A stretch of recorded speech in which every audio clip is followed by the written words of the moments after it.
اور گفتگو کرنے میں بھی کامیاب ہو گئے ہیں۔ ٹیلی پیتھی اور پیرا سائیکولوجی کے ذریعے وہ دور دراز مقامات پر پیغام بھیجنے اور گفتگو کرنے کے بھی قائل ہو گئے ہیں۔ یہ بات ہے 70-75 سال پہلے کی۔ نیز روحانی قوت کے ذریعے وہ وزنی چیزوں کو ایک جگہ سے دوسری جگہ منتقل کرنے کے تجربوں میں بھی کامیاب ہو رہے ہیں۔ یعنی اسپریچول پاور کے ذریعے بھاری سے بھاری چیز ایک جگہ سے دوسری جگہ بھیجنے میں بھی وہ کامیاب ہو رہے ہیں، اور کشف و کرامات کے ذریعے دور کی چیزیں دیکھنے اور سننے کا تجربہ بھی کر رہے ہیں۔ کشف و کرامات کے ذریعے، یہ بات ہو رہی ہے 75 سال پہلے، کشف و کرامات کے ذریعے وہ کیا کر رہے ہیں؟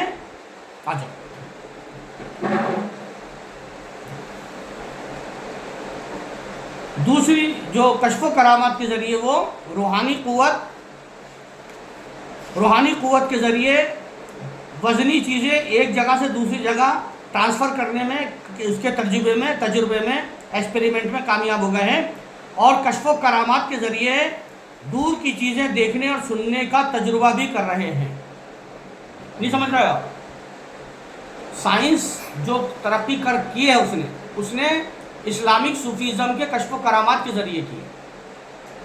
رائٹر کے کہنے کا یہ مطلب ہے، یعنی ویسٹرن ورلڈ اسلام کے صوفیزم کا قائل ہو رہا ہے کہ صوفیوں کے پاس جو کشف و کرامات ہوتی ہے، جیسے مولا علی کو خیبر میں پکارا، مدینے سے پہنچ گئے سیکنڈوں میں، غریب نواز کو خواجہ قطب نے دلی پکارا، سیکنڈ میں اجمیر سے پہنچ گئے۔ اسی طرح ایک اولیاء دوسرے اولیاء کے پاس سیکنڈوں میں پہنچ جاتا ہے، اس کے وہ قائل ہو رہا ہے کہ واقعی یہ چیز سچ ہے، جبکہ مسلمان انکار کر رہے ہیں۔ لیکن ویسٹرن ورلڈ اس بات کو مان رہا ہے کہ اسلام کی جو روحانیت ہے، جو صوفیوں کے پاس ہے، صوفیزم میں ہے، وہی حق ہے، اور یہ ہتھیاروں سے لڑ رہا ہے، ایلین ٹیکنالوجی سے، کبھی کامیابی نہیں ہوں گے۔ انہیں بھی کشف و کرامات کا استعمال کرنا چاہیے، مگر یہ نہیں کر رہے۔ ہر بادشاہ نے وقت نے کشف و کرامات کا سہارا لیا بادشاہت کرنے کے لیے۔ جیسے پرتھوی راج چوہان کے پاس 2 لوگ تھے کشف و کرامات والے، ایک شادی دیو اور ایک جوگیا جیپال، جن کا نام بعد میں غریب نواز نے رکھا محمد سعدی اور عبداللہ بیابانی۔ اور آنا ساگر میں جو پانی لینے کے لیے بھیجا تھا کہ پانی سے جا کے کہنا ہے پانی تجھ کو خواجہ پیا نے بلایا ہے، وہ محمد سعدی کو ہی بھیجا تھا، شادی دیو۔ یعنی کچھ دن غریب نواز صحبت میں رہ کے اس میں کشف و کرامات حاصل ہو گئی تھی۔ ہاں جی، یعنی اسلام کا سب سے اسٹرانگ، سب سے طاقتور حق روح اگر کچھ ہے تو وہ ہے اس کا اسپریچول پارٹ، یعنی صوفیزم۔ یہی اصل میں اسلام ہے، حقیقی اسلام ہے۔ تصوف صوفیزم اسلام کی روح ہے۔ روس میں یہ انقلاب دیکھ کر ہم یقین سے کہہ سکتے ہیں کہ اگر یہ رفتار جاری رہی، اور انشاءاللہ ضرور جاری رہے گی، تو روس سب سے پہلے مسلمان ہوگا۔ اب فرما رہے ہیں روس سب سے پہلے مسلمان ہوگا، بشرطے کہ مسلمان بھی، شرط یہ ہے، دس از دا کنڈیشن، بشرطے کہ ہم مسلمان بھی روحانی تعلیمات سے ان کو آگاہ کرے، کی جد و جہد کرے۔ مگر شرط یہ ہے کہ مسلمان روس میں جائیں، روحانیت کی تبلیغ کریں، اور ان کی جد و جہد میں ان کا ساتھ دیں، اور ان کو سمجھائیں کہ یہ روحانیت ہے، روحانیت اسلام کی یہ ہوتی ہے۔ جو 30 سال سے میں رو رہا ہوں کہ ویسٹرن ورلڈ میں جاؤ اور اپنی روحانیت لوگوں کو بتاؤ۔ اب یقین جانیں کہ اس گئے گزرے دور میں بھی، آپ یقین جانیں کہ اس گئے گزرے دور میں بھی، جبکہ مسلمانوں کی حالت خراب ہے، 75 سال پہلے خراب ہو گئی، اور دنیا میں غیر مسلم اقوام کو مکمل اقتدار حاصل ہے، مسلمانوں کی حالت خراب ہے اور پورے ورلڈ میں غیر مسلموں کی حکومت ہے۔ یورپ اور امریکہ کے لوگ خود بخود حضرت سید علی حجویری کی کتاب کشف المحجوب اور دیگر تصوف کی کتابوں کا مطالعہ کر کے بڑی تعداد میں مسلمان ہو چکے ہیں۔ 75 ایئرس ایگو کشف المحجوب کا مطالعہ کر کے یوروپ اور امریکہ میں لوگ مسلمان ہو گئے ہیں، سمجھے آپ، اور مسلمان ہو رہے ہیں جی۔ اور ان ممالک میں اسلامی روحانیت کے متعلق معلومات حاصل کرنے کا بے حد جوش پایا جاتا ہے۔ یوروپ اور امریکہ میں اسلامی روحانیت اسپریچولیٹی کے متعلق معلومات حاصل کرنے کا جوش و خروش پایا جاتا ہے، مگر افسوس 75 سال سے تم لوگ وہاں نہیں گئے اور اب وہابی وہاں پہ تبلیغ کر رہے ہیں۔ اگرچہ ہندو اور بدھ کی طرف سے اپنا فلسفہ روحانیت پیش کرنے کی مہم بڑی باقاعدگی سے جاری ہے، بدھسٹ اور ہندو اپنی طرف سے اپنا صوفیزم پیش کر رہے ہیں، 100 سال سے یہ کام چل رہا ہے، لیکن اس کے باوجود وہاں کے لوگ زیادہ کثرت سے اسلامی روحانیت کی طرف آ رہے ہیں، مگر وہاں کے لوگ زیادہ کثرت سے اسلامی روحانیت کی طرف آ رہے ہیں۔ یہ بات 75 سال پہلے کپتان عبد الواحد بخش سیال چشتی نے لکھی تھی، کیونکہ خدا کے فضل و کرم سے اسلامی روحانیت کے اندر وہ جاذبیت، جذب ہونے کو کیا کہتے ہیں،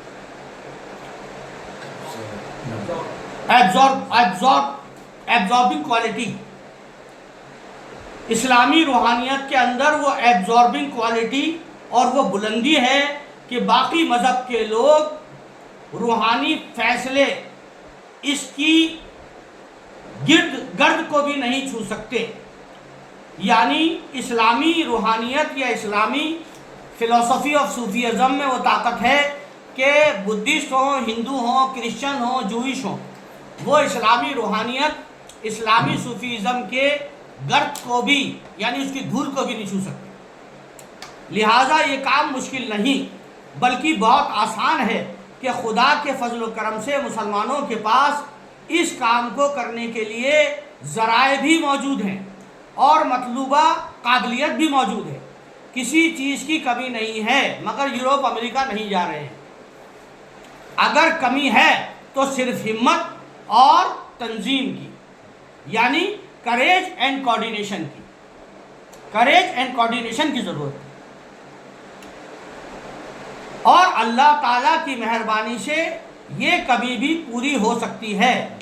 کوشش تو کر رہا ہے لیکن کامیاب تو نہیں ہو رہا ہے، کوشش تو بہت کر رہا ہے، میری بات کر رہا ہوں، کیونکہ اس بارے میں مسلمانوں کے لوگوں میں کافی شوق پایا جاتا ہے۔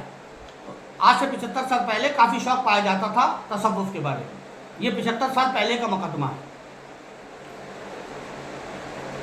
اب اگلا ٹاپک جو ہے وہ اس طرح سے ہے کہ اللہ تعالیٰ تک رسائی کس طرح ہو سکتی ہے، ہاؤ ٹو ریچ اللہ، اللہ تعالیٰ تک رسائی کس طرح ہو سکتی ہے، ہاؤ ٹو ریچ اللہ، بہت اچھا ٹاپک ہے، ہاؤ ٹو ریچ اللہ۔ اب ہم ناظرین کو ایک نہایت ہی اہم بات بتانے جا رہے ہیں، نہایت ہی اہم مسئلے کی طرف لے جاتے ہیں۔ اہم بات یہ ہے کہ یہ جو ہم نے قرب و وصال حق اور فنا فی اللہ اور بقا باللہ کی باتیں کی ہیں، یہ محض زبانی الفاظ نہیں ہیں۔ جو ہم نے بات کی ہے وصال حق، یونین وتھ اللہ،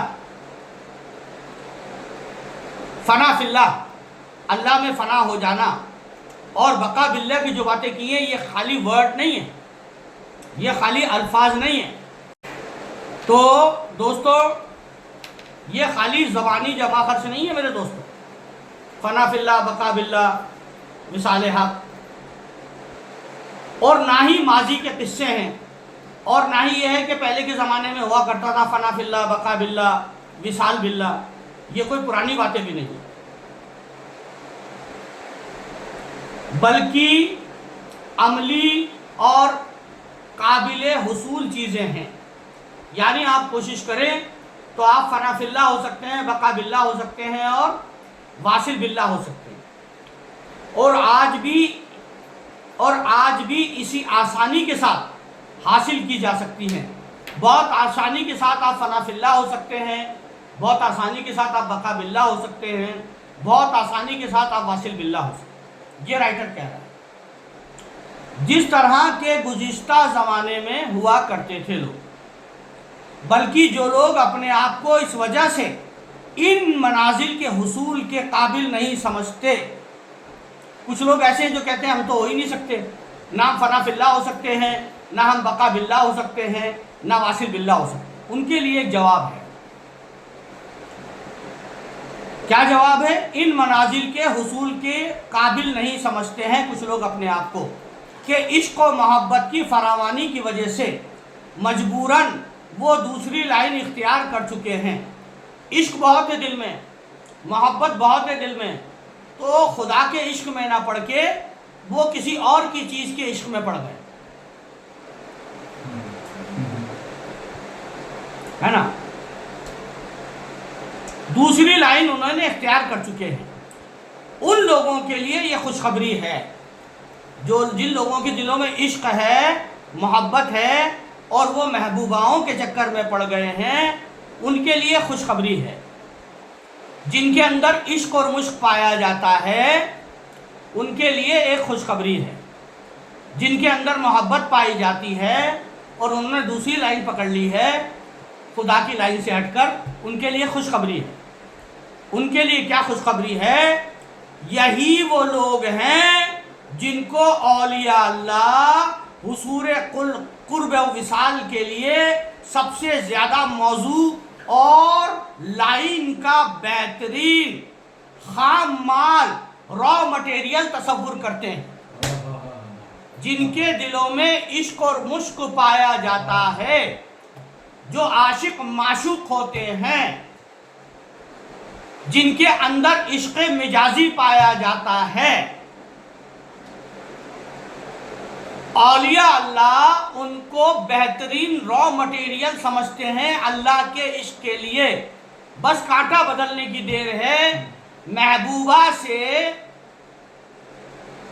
جدھر وہ چلے گئے ہیں عشق مشق کی راہ میں، ادھر سے کانٹا بدل کے اللہ کی طرف کر دینا، تو وہ اللہ کے عاشق ہو جائیں گے اور وہ واصل باللہ، بقا باللہ اور فنا فی اللہ ہو جائیں گے. جانا جانا کہتے کہتے خود ہی جانا ہو گئے. جن کے اندر عشق و مشق پایا جاتا ہے، ہم چشتی اس کو بہترین را مٹیریل سمجھتے ہیں اسپریچولیٹی کے لیے. جس کے اندر عشق ہے ہی نہیں وہ کس سے عشق کرے گا؟ عشق ہے، اب وہ کسی انسان سے عشق کرتا ہے، عشق مجازی میں لگا ہوا ہے، اور ہمارے پاس آ گیا تو ہم اسے عشق حقیقی میں لگا دیں. ہاں، غریب نواز فرماتے ہیں ہمارے پاس بیکار لوگ آتے ہیں اور ہم انہیں باکار بنا دیتے ہیں. اس کی وجہ ہے، اس کی وجہ یہ ہے، یہی عشق و محبت، اس کی وجہ یہ ہے کہ یہی عشق و محبت ہی وہ جنس ہے، یہ عشق و محبت ہی وہ جنس ہے کہ جس کی اس کوچے میں اس کوچے تک اسے پہنچا دیتی. یہی وہ عشق مشق ہے. اگر کسی میں عشق اور مشق پایا جاتا ہے، اگر کسی میں عشق و مشق پایا جاتا ہے، وہ عاشق مجاز ہے، تو یہی وہ جنس ہے جس کی اس کوچے میں بڑی قدر ہے. اگر یہ جنس ہے تمہارے اندر، یہ بیماری ہے تمہارے اندر، یہ جرم ہے تمہارے اندر، یہ کیڑا ہے تمہارے اندر عشق و مشق کا، تو چشتی تیار بیٹھے ہیں.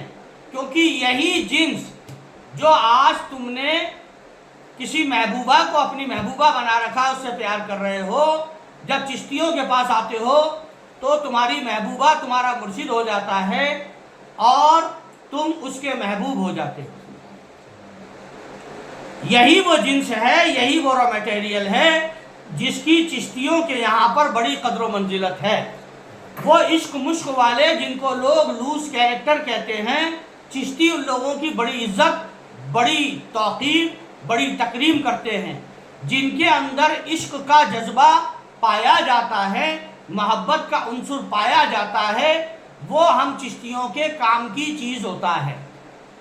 اور جس میں عشق نہیں پایا جاتا، جب وہ ہم چشتیوں کے پاس آتا ہے تو ہم اسے نقشبندیوں اور قادریوں کے پاس بھیج دیتے ہیں۔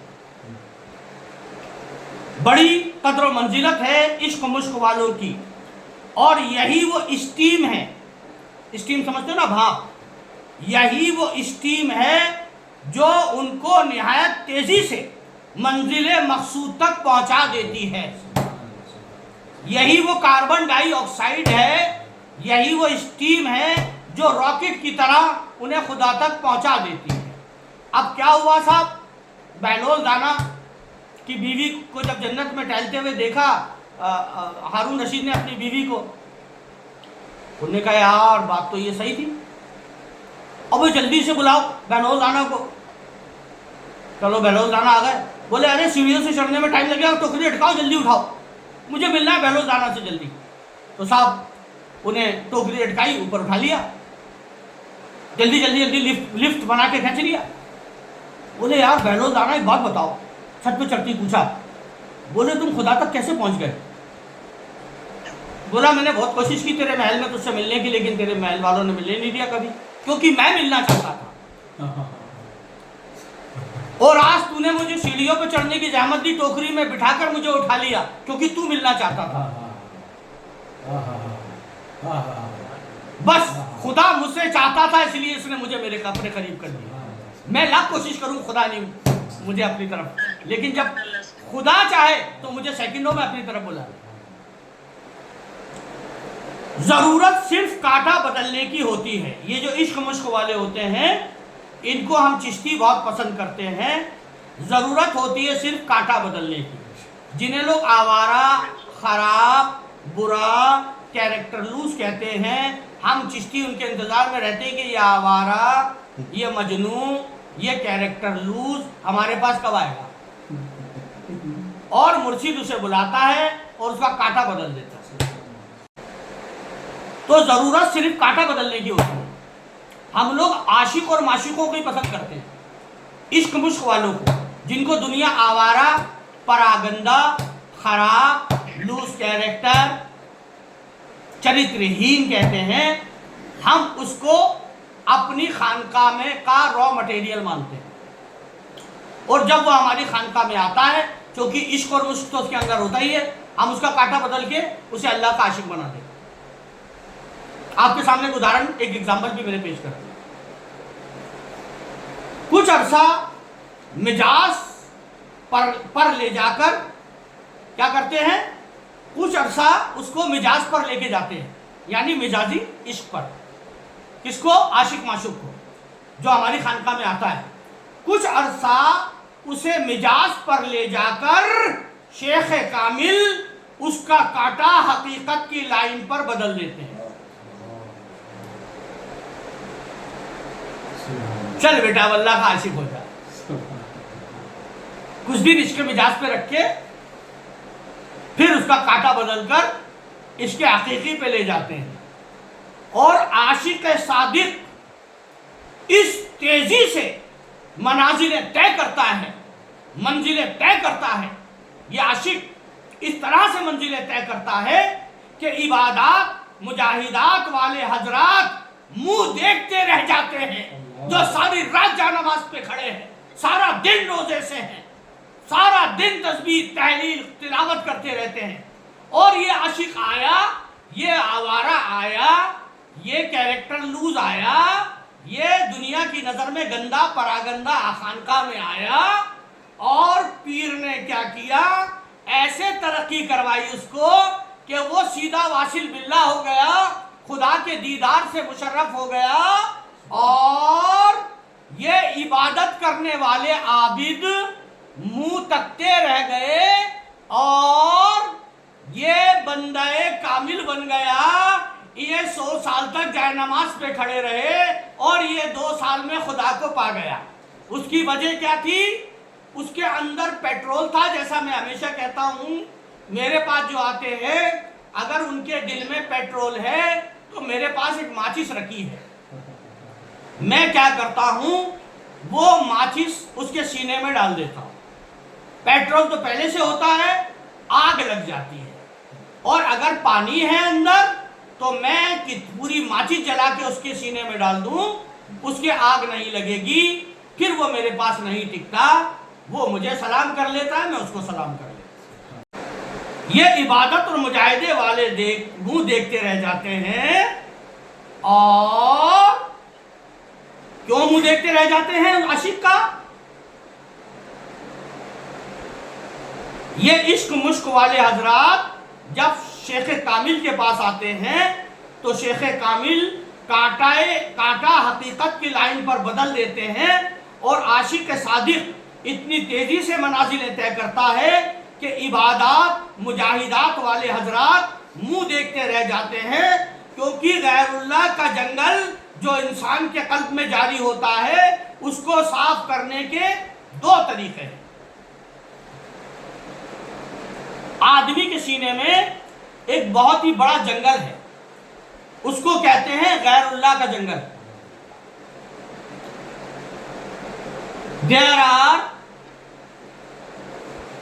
There is a jungle, forest, like Amazon, in each and every person's heart, in the heart of every person. ٹھیک ہے, یہ ہے اس کو کہتے ہیں غیر اللہ کا جنگل. غیر اللہ کیا چیز ہے دوستوں؟ میں آپ کو بتا چکا ہوں. حرص, ہوس, لالچ, دنیا, نیم, فیم, منی, دولت, عورت, شہرت, اولاد, فیکٹریاں, انڈسٹریز, نفرت, غصہ, کرسی کا لالچ, یہ سب غیر اللہ ہے. جنگل ہے نا تم سب کے سینے میں نہیں ہے؟ غیر اللہ کا جنگل نہیں ہے. مرشد کیا کرواتا ہے؟ آجا بیٹا آجا, تیرے اندر تو عشق ہے, یہ خامہ خائی کا جنگل سینے میں کیوں لگا کے رکھا ہوا ہے؟ چل کر دے لا الہ. اب کیا ہوتا ہے صاحب؟ اب کیا ہوتا ہے؟ یہ عبادت گزار لوگ منہ دیکھتے رہ جاتے ہیں, اور مرشد جو ہے عاشق مجاز اپنے مرید کو اللہ کا عاشق بنا دیتا ہے. اور کیسے بنا دیتا ہے؟ کیونکہ غیر اللہ کا جنگل انسان کے قلب میں جاری ہوتا ہے, حاوی ہوتا ہے. اس کو صاف کرنے کے دو طریقے ہیں. ایک کلہاڑا لے کر ہر درخت کو جڑ سے نکالا جائے. دوسرا طریقہ یہ ہے کہ جنگل کو آگ لگا دی جائے. اب کلہاڑا لے کے دل کے جنگل کو کیسے صاف کرنا ہے؟ وہ ہے عبادات, تسبیح, تحلیل, روزہ, نماز, ساری رات نماز پڑھو, سارا دن روزہ رکھو. اب کلہاڑی سے آپ مجھے بتائیے, کیا آپ کے سینے میں جو امیزون سے بھی بڑا جنگل ہے آپ اسے صاف کر سکتے ہیں؟ نہیں. تو پھر کیسے صاف کر سکتے ہیں؟ یہ جو قرآن کا دل ہے عشق, اسی سے روحانیت پیدا ہوتی ہے سینے میں.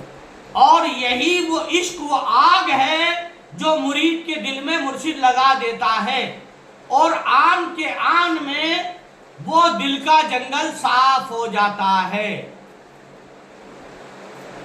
آگ لگا کر آن کے آن میں صاف کر دیا جائے. طریقہ مجاہدہ اور طریقہ عشق میں یہی فرق ہے. طریقہ مجاہدہ اور طریقہ عشق میں یہی فرق ہے. مجاہدے سے آپ اللہ کو نہیں پا سکتے, اور عشق سے اللہ کو پا سکتے ہیں. اس کی وجہ یہ ہے کہ جنگل کلہاڑی سے صاف کرنا ناممکن ہے, یعنی مجاہدے سے دل کے جنگل کو صاف کرنا ناممکن ہے. لیکن اسی دل کے جنگل میں اگر عشق کی آگ لگا دی جائے تو جنگل دیکھتے ہی دیکھتے صاف ہو جائے گا, اور خدا تمہیں بے پردہ نظر آئے گا. اللہ تک رسائی کس طرح ہو سکتی ہے یہ بتایا جا رہا ہے. ہاؤ وی ریچ ٹو اللہ. سمجھ آ رہا ہے کیسے اللہ تک رسائی؟ طریقہ مجاہدہ اور طریقہ عشق میں یہی فرق ہے، اس لیے جن لوگوں کو عام مذہبی پیشوا اس لیے حقارت کی نظر سے دیکھ کر خارج کر دیتے ہیں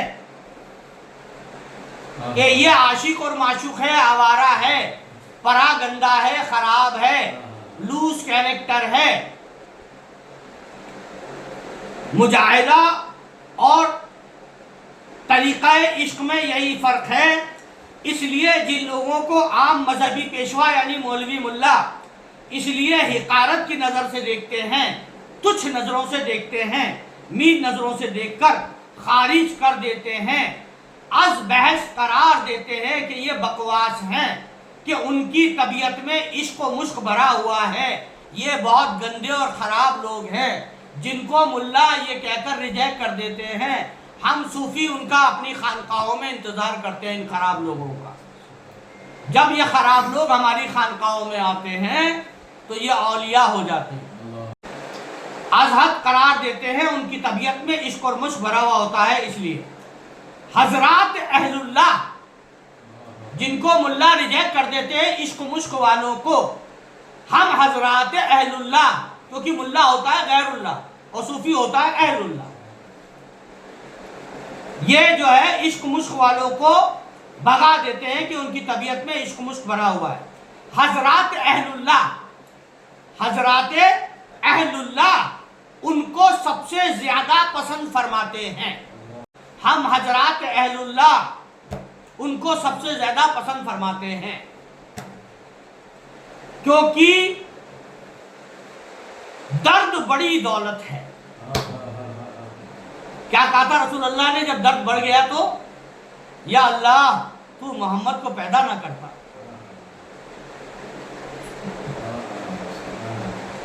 کیونکہ درد بڑی دولت ہے، کیونکہ درد بڑی دولت ہے۔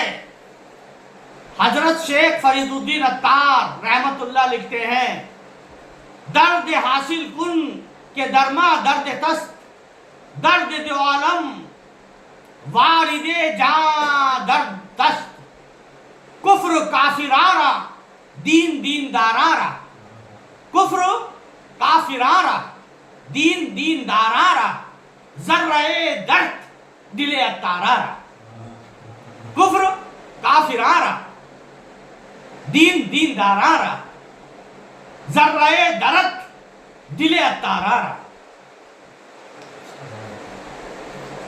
مر جا مرحبا اے عشق خوش سودائے ماں، مرحبا اے عشق خوش سودائے ماں، اے طبیب جملہ علت ہائے ماں، مر جائے عشق خوش سودائے ماں، اے طبیب جملہ علت ہائے ماں، ملت عشق از ہماں دین ہائے خدا است، عاشقارہ ملت و مذہب خدا است۔ کیا کہا؟ ملت عشق از ہماں دین ہائے خدا است، یہی ہمارا دین اور یہی ہمارا خدا ہے۔ کیا؟ عشق۔ عاشقارہ ملت و مذہب خدا است، عاشقوں کا جو ملت اور مذہب ہے اور جو خدا ہے وہ عشق ہے۔ یہ لکھا ہے حضرت فرید الدین عطار نے، جن کے مزار پہ اپن گئے۔ دوستو، اللہ تک رسائی ایسے حاصل ہوتی ہے۔ آپ کو سمجھ آ گئی بات؟ اب چلتے ہیں سلوک اللہ۔ اللہ کا راستہ کون سا ہے؟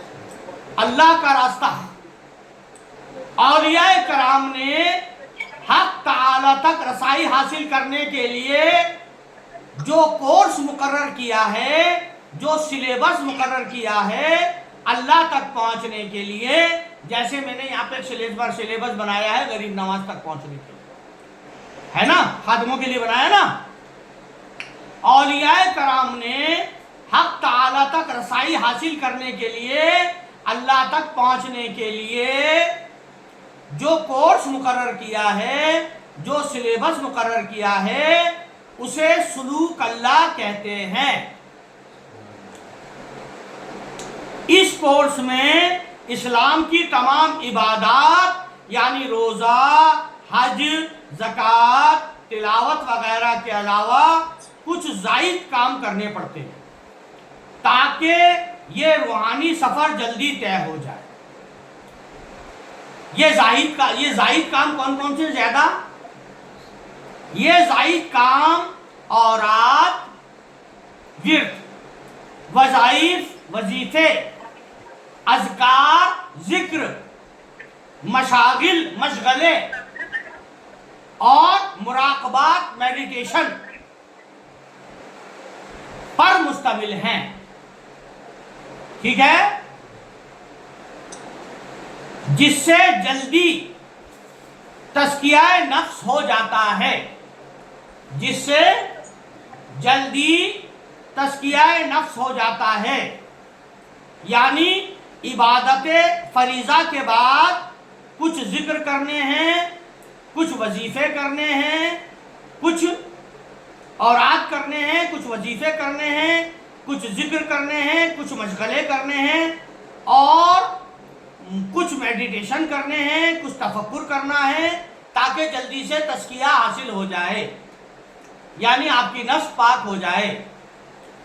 جسمانی یا نفسانی خواہشات کا زور کم ہوتا ہے، یہ کرنے سے جسمانی اور نفسانی خواہشات کا زور کم ہوتا ہے۔ میں آپ کو سلوک اللہ بتا رہا ہوں، راستہ اللہ کا۔ اس سے کیا ہوتا ہے؟ نفس کا زور کم ہوتا ہے اور روح میں قوت پرواز پیدا ہوتی ہے۔ اس سے کیا ہوتا ہے؟ جسم اور نفس کا زور کم ہوتا ہے اور روح کی پرواز شروع ہو جاتی ہے۔ یاد رہے کہ انسان مجموعہ روح اور جسم ہے۔ انسان دو چیزوں سے ملا کر بنایا گیا ہے، ایک جسم اور ایک روح۔ جسم اور روح دو چیزوں سے ملا کے بنایا گیا ہے۔ جسمانی خواہشات ہمیں زمین کی طرف کھینچ کے لے کے آتی ہے اور روحانی خواہشات ہمیں آسمان کی طرف تیر کراتی ہے، اور آدمی اسی میں جھولتا رہتا ہے ساری زندگی۔ اس انسان جو مجموعہ کو کیا کہیں گے؟ ہاں، the human being is a combination of body and civil. روح عالم قدس کی چیز ہے۔ روح جو ہے وہ عالم قدس یعنی اللہ کے یہاں کی چیز ہے جو ہمارے جسم کو چلاتی ہے، اور اس کا مقام، اس کا تقاضا اوپر کی جانب کشش کرتا ہے، یعنی اس کی گریویٹی جو ہے سول کی وہ اوپر کی طرف کو ہے۔ کوئی چیز ابھی آپ دنیا میں ہے، آپ پھینکو گے تو نیچے جائے گی، تو جب جسمانی خواہشات ہوتی ہیں تو آپ کو دھرتی یا سفل کی طرف کھینچتی ہے، نیچے کی طرف لے کے جاتی ہے، پستی میں لے کے جاتی ہے، بربادی میں لے کے جاتی ہے، اور جب روح کی قوت بڑھتی ہے تو وہ آپ کو عرش اللہ کی طرف لے کے جاتی ہے، یعنی ولایت کی طرف لے کے جاتی ہے۔ اور مرشد یہی کرتا ہے کہ جسم کا زور کم کر کے روح کا زور بڑھاتا ہے، یہی مرشد کا کام۔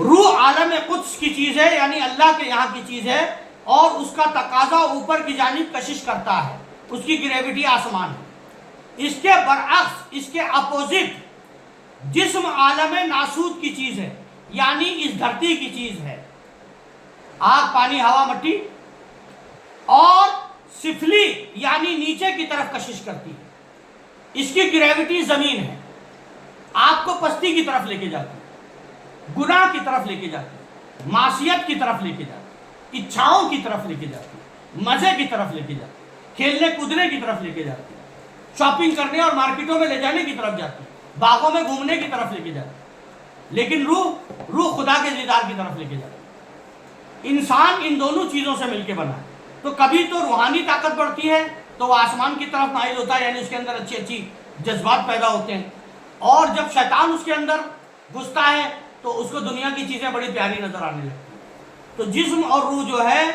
جسم اور روح کا مرقع ہے انسان، تو کیا ہوتا ہے؟ یہ جسم جو ہے وہ عالم سفال یعنی عالم ناسوت کی طرف کشش کرتا ہے، تمام اسلامی عبادات، مجاہدات، ریاضات کا مقصد یہ ہے کہ نفس کی خواہش کو کم کیا جائے۔ میں آپ سے ہمیشہ کہتا ہوں کہ شوگر لا علاج بیماری ہے، وہ کیور نہیں ہو سکتی، ریورس نہیں ہو سکتی، مگر اس کو کنٹرول کیا جاتا ہے، کیا جا سکتا ہے ٹیبلٹ سے۔ تو اب یہ جو بتا رہے ہیں، کیا بتا رہے ہیں؟ تمام اسلامی عبادات جو آپ عبادتیں کرتے ہو، مجاہدات جو آپ مجاہدے کرتے ہو، روزے رکھتے ہو، اور ریاضات جو روزے نمازیں کرتے ہو، روزے رکھتے ہو، بھوکے پیاسے رہتے ہو، تمام اسلامی عبادات، مجاہدات، ریاضات کا مقصد یہ ہے کہ نفس کی خواہشات کو کم کیا جائے۔ ان کا مقصد صرف اتنا ہوتا ہے، خدا نہیں ملے گا اس سے خدا نہیں ملے گا، مگر خدا ملنے کی شروعات اسی سے ہوگی۔ آپ کا تزکیہ ہوگا اور آپ کی جسمانی خواہشات اس سے کم ہوں گی۔ اس لیے مرشد آپ سے مجاہدہ کرواتا ہے۔ جب آپ کی جسمانی اور نفسانی خواہشات کم ہوں گی تو آٹومیٹیکلی روح طاقتور ہونا شروع ہو جائے۔ یہی سسٹم ہے۔ تو کیا ہوتا ہے؟ اب آپ کہتے ہو یار حضرت 10 روپے مانگتے پھرتے ہیں لوگوں سے، 1 روپیہ جیب میں نہیں رکھتے۔ وہ اسی چیز کا ایک حصہ ہے۔ نہ کچھ ہوگا، نہ اپن کچھ خرید سکیں گے، بازار گئے پسند بھی آئی تو نہیں خرید سکتے، گناہ گار ہونے سے بچ جائیں گے۔ آپ 20 روپے مانگتے ہیں، بیوی 120 روپے دیتی ہے، 100 روپے سے واپس پکڑاتے ہیں کہ رستے میں کوئی چیز پسند آ گئی تو لے لیں گے، گناہ گار ہوں گے۔ خواہش نفسی پیروی کی 20 روپے کام آتے ہیں، یا پھر درگاہ جاتے ہیں تب لے جاتے ہیں بہت سارے کہ دینے کے کام میں آئیں گے، تب ٹھیک ہے۔ تو کیا ہوتا ہے کہ اسلامی عبادات، مجاہدات اور روحانیت کا مقصد یہ ہے، اور ریاضت، اسلامی عبادات، مجاہدات اور ریاضات کا مقصود یہ ہے کہ نفس کی خواہشات کو کم کیا جائے، آئی سمجھ؟ اور روح کو اس کی حقیقی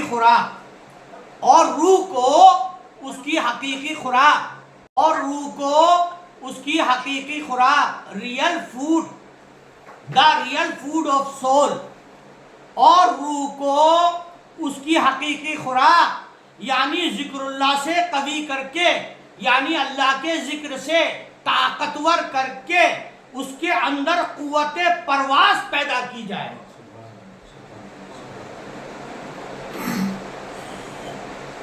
اے جبرائیل قوت پرواز دے مجھے۔ عبادات سے جسمانی خواہشات کو کم کیا جائے اور ذکر اللہ سے روح کو طاقت پہنچائی جائے کہ اس میں قوت پرواز، دا پاور آف فلائنگ پیدا ہو۔ دوستو سمجھ میں نہ آئے تو سوال کرنا، بہت امپورٹنٹ بات بتا رہا ہوں۔ آگے بڑھیں، کسی کا کوئی سوال تو نہیں ہے؟ آپ میں سے کسی کا سوال تو نہیں ہے کوئی؟ چلیے، نیز انسان کے جسم کے اندر 6 لطیفے ہوتے ہیں۔ انسان کے جسم کے اندر 6 لطیفے ہوتے ہیں جنہیں ہم اسپریچول پوائنٹ بھی کہہ سکتے ہیں۔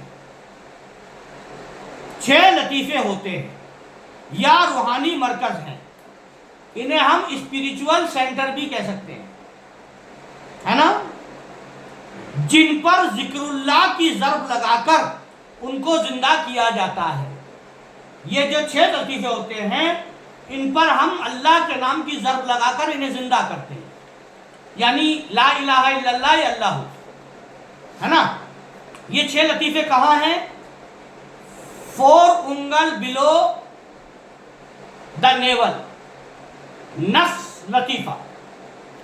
4 انگل below the left breast is called قلب لطیفہ۔ 4 angle below the right breast is called روح لطیفہ۔ In between قلب and روح لطیفہ is here a سر لطیفہ، and in the middle of the forehead is called خفی لطیفہ، and in the